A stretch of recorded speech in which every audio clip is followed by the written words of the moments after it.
नमस्कार साथियों। आज हम बात करने वाले हैं भूगोल के बारे में। भूगोल विषय क्या है, उससे रिलेटेड और जो हमारी क्लास होने वाली है आज शून्य से लेकर शिखर तक की होने वाली है, बेसिक से इम्पोर्टेंट टॉपिक के रूप में। तो सबसे पहले हम शुरू करते हैं हमारे भूगोल के बारे में कि भूगोल विषय क्या है और इसे हमें क्यों पढ़ना चाहिए आज के कंपटीशन में, और पहले पूर्व में इसका क्या रोल रहा है, उससे रिलेटेड हम चर्चा करेंगे। तो सबसे पहले हम चर्चा करें तो भूगोल को इंग्लिश में कहते हैं ज्योग्राफी। क्या कहते हैं? ज्योग्राफी। और ये क्या है? इंग्लिश वर्ड है। इंग्लिश वर्ड है, ठीक है। भूगोल को इंग्लिश में कहते हैं ज्योग्राफी। अब ज्योग्राफी का हम देखें तो ये भी क्या है, दो पार्टों में डिवाइडेशन है। एक ग्रुप में हम देखें तो इसको जियो और ग्राफोज से मिलकर बना है, ग्राफोज, ठीक है, या ग्राफी, दो सौ मिलकर बना है। और ये है क्या? ग्रीक या यूनानी भाषा, यूनानी भाषा के शब्द है, ठीक है। तो अब जियो का अर्थ क्या होता है, क्योंकि इसका भी तो हमें मीनिंग का अर्थ पता होना चाहिए ना, कि मीनिंग क्या है इसका।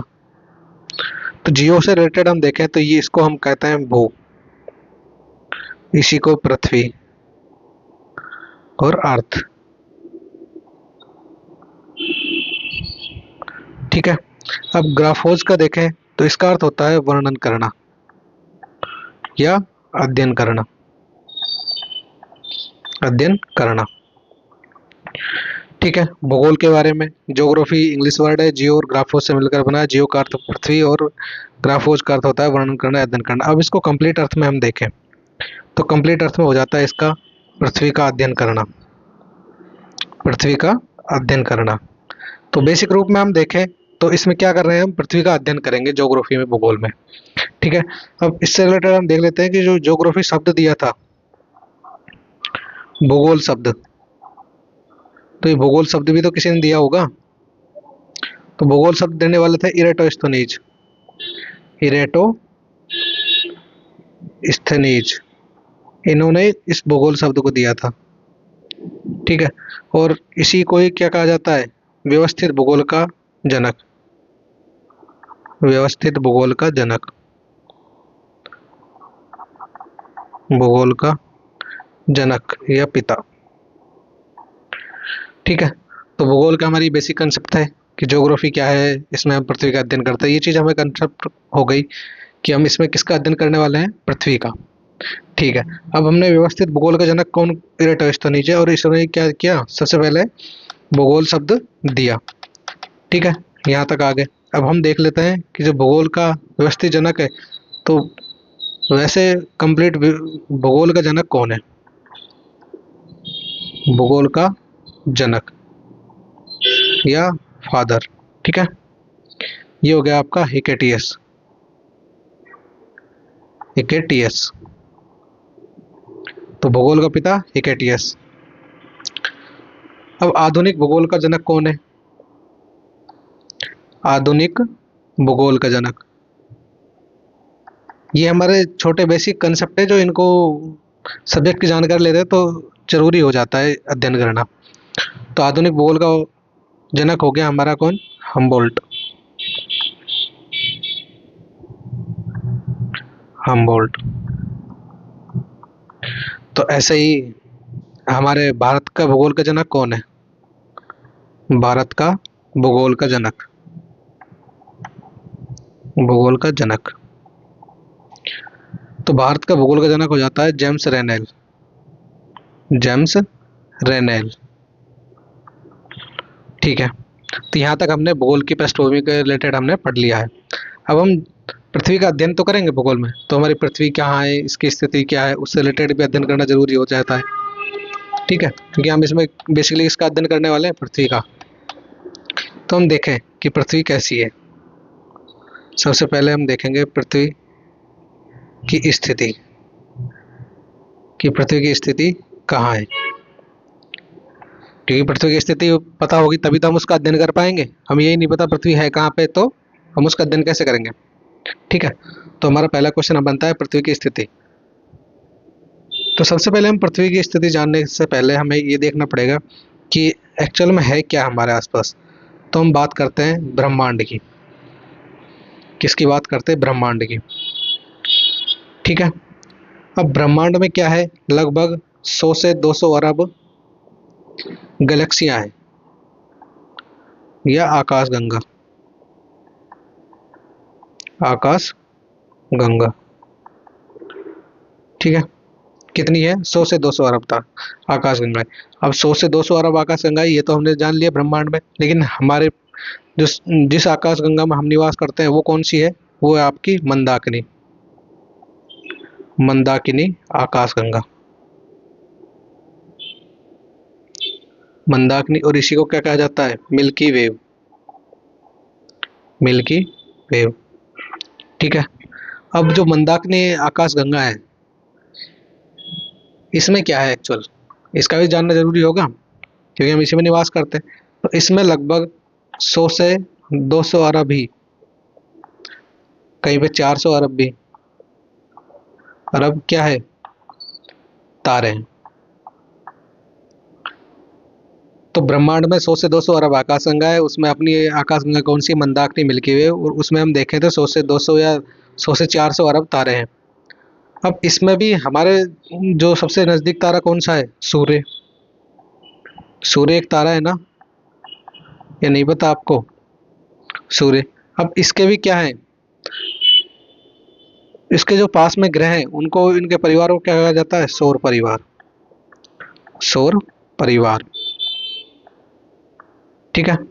अब सूर्य सौर परिवार हो गया, सूर्य के पास वाले ग्रहों का कंप्लीट, जिसे सौर मंडल भी कहा जाता है। अब हम देखते हैं कि जो इसका सौर परिवार है, इसके अंतर्गत कौन कौन से आते हैं।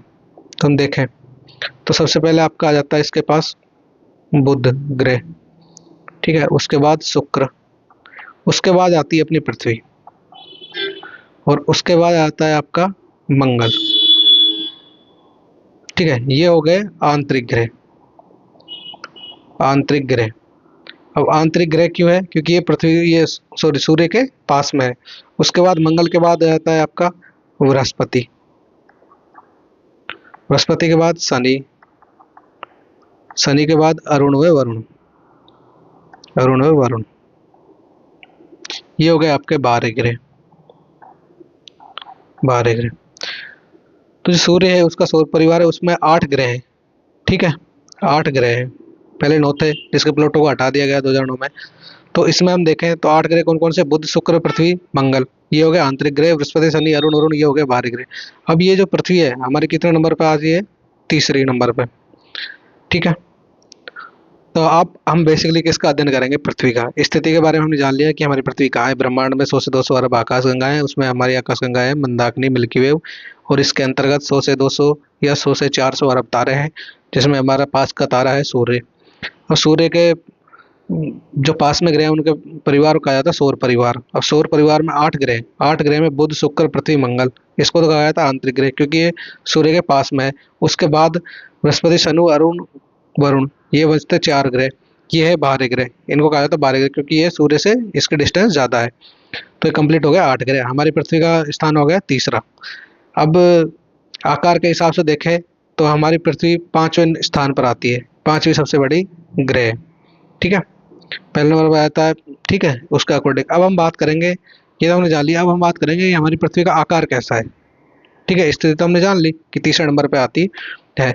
अब हम इसके आकार के रिलेटेड हम बात करेंगे। देखो, कंसेप्ट टू कंसेप्ट पढ़ेंगे तो हमें पढ़ने में भी मजा आएगा और हमें इसको भूगोल को जानने में भी। तो अब बात करेंगे हम पृथ्वी की आकृति के बारे में। पृथ्वी की आकृति, कि पृथ्वी की आकृति कैसी है। चलो ठीक है। अब आप ये बताओ, आपको पता है हमारी पृथ्वी की आकृति कैसी है? हमें कोई भी चीज़ एक प्रूफ के रूप में एक अच्छे से समझनी होगी। हमें सिर्फ मोटे रूप में नहीं देखना, हमें कंसेप्ट क्लियर करते हुए आगे चलना है। तो आपने देख पृथ्वी को देखने के लिए 2 रास्ते हैं। जैसे मान लीजिए हमारी पृथ्वी है, ठीक है, या तो आपको पृथ्वी से बाहर जाना पड़ेगा, ठीक है, या हमें साइंस के रूप में, ठीक है। तो बाहर जाने के लिए तो हमें क्या है, अंतरिक्ष में जाना पड़ेगा, वो हमारे लिए क्या है, पॉसिबल नहीं है। लेकिन साइंस के रूप में तो हम पृथ्वी के बारे में जान लेंगे कि पृथ्वी की आकृति कैसी है, क्योंकि हमें कोई किसी वस्तु की आकृति जाननी हो तो हम उसे बाहर से रूप में देखना पड़ता है ना, तभी तो हम उसकी आकृति जान पाएंगे। लेकिन अब बाहर जाने के लिए, अंतरिक्ष में जाने के लिए खर्चा लगता है, वो हमारे पास पॉसिबल नहीं है। तो हम क्या साइंस के रूप में ही समझते हैं। ठीक है। आप ऐसे भी समझ सकते हैं कि आप पर्वतों या पहाड़ों में गए होंगे घूमने, इतना तो आपने किया ही होगा, घूमने तो गए होंगे, या फिर किसी के गांव के परिवेश के आसपास पहाड़ या पर्वत देखे होंगे आपने। ठीक है। आपने एक चीज देखी होगी कि अगर हम पहाड़ के दूर हैं या पर्वत से दूर हैं, तो हम इसको देखेंगे तो इसकी बाहर से आकृति हम देख सकते हैं। पहाड़ की, पहाड़ या पर्वत की आकृति हम देख सकते हैं। देख सकते हैं ना कि पहाड़ किस आकृति का है, किस शेप का है। उससे रिलेटेड अगर हम पर्वत पर ही हों तो हम क्या पहाड़ की आकृति महसूस कर सकते हैं, समझ सकते हैं? नहीं समझ सकते, क्योंकि हम तो एक पर्वत से एक छोटी सी आकृति के रूप में है हमारी, और पर्वत बड़ा होता है या पहाड़ बड़े होते हैं, तो हम उस पे होने के कारण हम उसको, उस एरिया को कंप्लीट नहीं देख पाएंगे। तो इसके कारण हम उसका आंतरिक रूप में नहीं देख पाते। हमें जाने के लिए बाहर से ही हम उसकी आकृति देख सकते हैं। उसी रूप में हम देखें कि पृथ्वी के बाहर जाने पर ही हम उसकी आकृति का अनुमान लगा सकते हैं। आंतरिक रूप से हम जब अंदर है पृथ्वी पर तो हम इसका अनुमान नहीं लगा सकते। ठीक है। तो इसी रूप में हम देखें, जैसे कोई टॉर्च है। ठीक है। डायग्राम की ओर मत जाना, क्योंकि डायग्राम सिर्फ समझाने के लिए है, क्योंकि सर ऐसा डायग्राम कौन बनाता है। ठीक है। ये मान लो एक टॉर्च है, इसी के सामने कोई वस्तु रखी हुई है। ठीक है। ये वस्तु रखी है। अब टॉर्च को ऑन करते हैं तो इसका प्रकाश यहाँ पे पड़ता है। ठीक है। ये मान ले कोई पर्दा है। ठीक है। तो इसकी जो प्रकाश की किरणें आएगी तो इससे टकराएगी वस्तु से, और वस्तु से टकराने के बाद इसकी आकृति कहाँ बनाएगी? यहाँ पे पर्दे के पास ही बनाएगी ना, क्योंकि इसके प्रकाश के और पर्दे के मध्य में वस्तु रखी हुई है, तो इसका प्रकाश वस्तु पे पड़ेगा, तो वस्तु की जो छाया है प्रतिबिंब है, यह कहाँ बनेगा? पर्दे पर। तो जिस प्रकार की वस्तु रखी जाएगी उसी प्रकार की छाया बनेगी। अब अगर वर्गाकार वस्तु रखेंगे तो इसकी आकृति भी कैसी बनेगी? छाया वर्गाकार बनेगी। लेकिन अगर हाँ सॉरी वृत्ताकार, अगर इसका आकृति वृत्त के रूप में रखेंगे तो इसकी आकृति भी गोलाकार के रूप में बनेगी। लेकिन वर्गाकार रूप में रखेंगे तो हम वर्गाकार। तो हम देख सकते हैं कि जैसे प्रकाश की किरणें आती है उसके और पर्दे के मध्य में जो ऐसी वस्तु रखी होती है उसी की छाया बनती है। उसी रूप में हम देखा होगा चंद्र ग्रहण और सूर्य ग्रहण के बारे में। जानते हैं चंद्र ग्रहण और सूर्य ग्रहण के बारे में? देखो, ये आपका हो गया सूर्य। टाइम भले ही लगे लेकिन कंसेप्ट आपको अच्छे से समझ आना चाहिए, क्योंकि मैन वरीयता आप कंसेप्ट को दे। अगर कंसेप्ट एक बार समझ आ गए तो बाद में बार बार पढ़ने की जरूरत नहीं होगी आपको। तो ये होगी हमारी पृथ्वी। ठीक है। और ये हो गया आपका चंद्रमा। देखो, जो सूर्य ग्रहण होता है, सूर्य चंद्र ग्रहण होता है, तब क्या होता है? स्थिति क्या होती है हमारी पृथ्वी की? सूर्य और चंद्रमा के मध्य क्या आ जाता है? पृथ्वी। जब सूर्य के प्रकाश किरणें हमारी पृथ्वी पर पड़ती है तो बेसिक रूप में अगर पृथ्वी पड़ेगी तो चंद्रमा के ऊपर उसका परछाई पड़ेगी। तो परछाई पड़ेगी तो जिस प्रकार की आकृति पृथ्वी की है उसी प्रकार की छाया किस पे पड़ेगी? चंद्रमा पे। लेकिन जब इस पर छाया पड़ती है तो आपने देखा होगा कभी तो आकृति हमारे चंद्रमा की कुछ इस प्रकार हो जाती है। ठीक है। कभी आकृति हमारी इस प्रकार भी हो जाती है कि चंद्रमा है और यहाँ पे पृथ्वी आ जाती है। ठीक है। ऐसा आपने सूर्य ग्रहण में देखा होगा, सूर्य ग्रहण में देखा होगा। तो ये चंद्रमा आपको कटा हुआ दिखाई देता है कुछ इस प्रकार गोलाई के रूप में। तो ये तो कंफर्म होगा कि हमारी पृथ्वी की आकृति कैसी है? गोलाकार है, क्योंकि आकृति की छाया कैसी पड़ रही है? गोलाकार छाया पड़ रही है, क्योंकि उसी के कारण हमारा चंद्रमा कटा हुआ दिखाई देता है हमें। ठीक है। क्योंकि चंद्रमा का तो खुद का प्रकाश है नहीं, सूर्य के प्रकाश के कारण चमक रहा है। तो सूर्य की किरणें सीधी पृथ्वी पर पड़ती है। अब पृथ्वी पर पड़ने के कारण बीच में मध्य में स्थिति अगर पृथ्वी की हो जाती है तो चंद्रमा पर छाया पड़ती है पृथ्वी की, जिसके कारण चंद्रमा पर इसकी आकृति बन जाती है। तो हम इससे ये कन्फर्म हुआ कि पृथ्वी की आकृति कैसी है? गोलाकार है, गोलाकार है। दूसरा हम देखें कि ध्रुवों पे तो क्या है? चपटी और मध्य में उभरी हुई है, तो इसको चपटी भी है। और इसी को क्या कहा जाता है? जियोड भी कहा जाता है। और इसका वास्तविक वस्तु के रूप में हम देखें तो किसके रूप में हम देख सकते हैं इसको? पृथ्वी को ग्लोब के रूप में। तो हमें पृथ्वी की आकृति, हमें कंसेप्ट समझ आई। पृथ्वी गोलाकार है, चपटाकार है, ठीक है, और इसको जियोड भी बोला जाता है।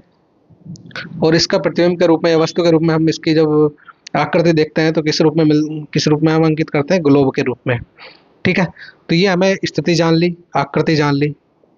अब हम बात करते हैं कि पृथ्वी पे है क्या, क्योंकि अभी तो हमने बार बार से देख रहे थे हम पृथ्वी को।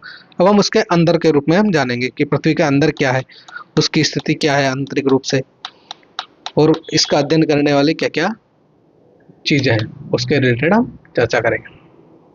तो अब बात करते हैं हमारी पृथ्वी के बारे में, ठीक है। स्थितियों के बारे में हमने जान लिया है। तो हम इसमें देखें, जो हमारी पृथ्वी है कहीं पे उभरी हुई है, कहीं पे धसी हुई है, क्योंकि आपने अभी पढ़ा है कि पृथ्वी मध्य भाग में तो उभरी हुई है और ध्रुव क्षेत्र में चपटी है, ठीक है। तो इसको बेसिक रूप में सिंपल रूप में समझते हैं, न कि कठिन भाषा में, क्योंकि सिंपल में समझेंगे तो उसे हम समझने में आसानी होगी, हमारे कंसेप्ट भी क्लियर होंगे। तो हम समझे तो हमारी जो पृथ्वी है उसका जो धसा हुआ भाग है, धसा हुआ भाग, देखो ये जो धसा हुआ भाग है आपको विस्तृत रूप में देखना है। ये नहीं कि सर हमारे तो खेत में ही गड्ढा हो रखा है, वही धसा हुआ भाग है, क्या हम उसको उसको उसके बारे में बात करते हैं? नहीं, हम विस्तृत रूप में हम बात कर रहे हैं। तो विस्तृत रूप में देखें, जो धसा हुआ भाग है वो क्या कहलाया, महासागर, क्योंकि इसमें जल का क्षेत्र भर गया। और जो उभरा हुआ भाग है, उभरा हुआ भाग या उठा हुआ भाग, उसको हमने क्या कहा, महाद्वीप, महाद्वीप, ठीक है। अब जो महासागर है वो लगभग 70.8% भाग पर क्या है, महासागर, जो का जलीय भाग है। और ये आपका लगभग 29% स्थल भाग है, ठीक है। तो हमारी पृथ्वी पर जो जल और स्थल का वर्गीकरण किया गया है, विभाजन किया गया है, उसके रूप में हम देखें तो धसा हुआ भाग आपका महासागर और उभरा हुआ भाग महाद्वीप। जो उभरा हुआ भाग है वो तो हमने, इसका परसेंट है लगभग 29%, और धसा हुआ भाग है वो लगभग 71% जल भाग है, ठीक है। अब जो महाद्वीप है, महासागर, इसमें डिवाइडेशन किया गया है, तो हम इसके बारे में भी कंसेप्ट क्लियर करें, कितने महासागर है, कितने महाद्वीप है। तो हम देखें महासागर, महासागर को हम देखें तो लगभग 70%, मतलब पृथ्वी का 3 हिस्से भाग में तो लगभग जल भाग ही फैला हुआ है। तो ये आपके महासागर है 5, ठीक है। कौन कौन से हैं, एक तो आपका प्रशांत महासागर, हम इसको बेसिक रूप में सिर्फ लिख रहे हैं, बाकी हम समझेंगे अभी। प्रशांत महासागर, ठीक है। दूसरा अटलांटिक महासागर, ठीक है, जिसे अंध महासागर भी कहा जाता है, अंध महासागर। उसी के बाद हम देखें तो आपका आ जाता है हिंद महासागर। हिंद महासागर के बाद चौथे नंबर पे आपका आ जाता है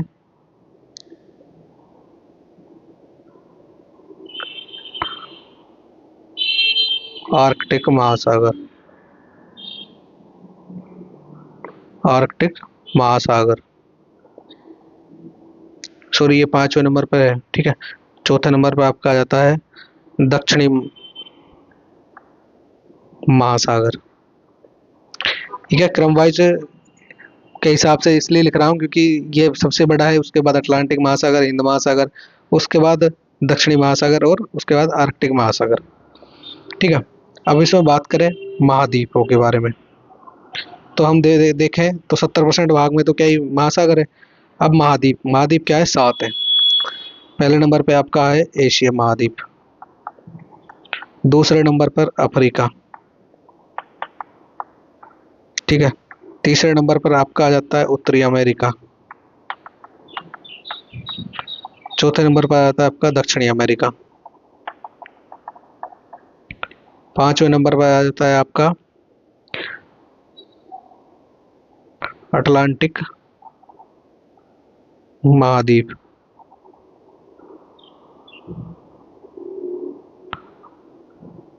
अंटार्कटिका है, ठीक है, अंटार्कटिका, अंटार्कटिका महाद्वीप। और जो छठे नंबर पर आपका आ जाता है यूरोप, और सातवें पे ऑस्ट्रेलिया। ऑस्ट्रेलिया। तो ये आपके हो गए 7 महाद्वीप 5 महासागर।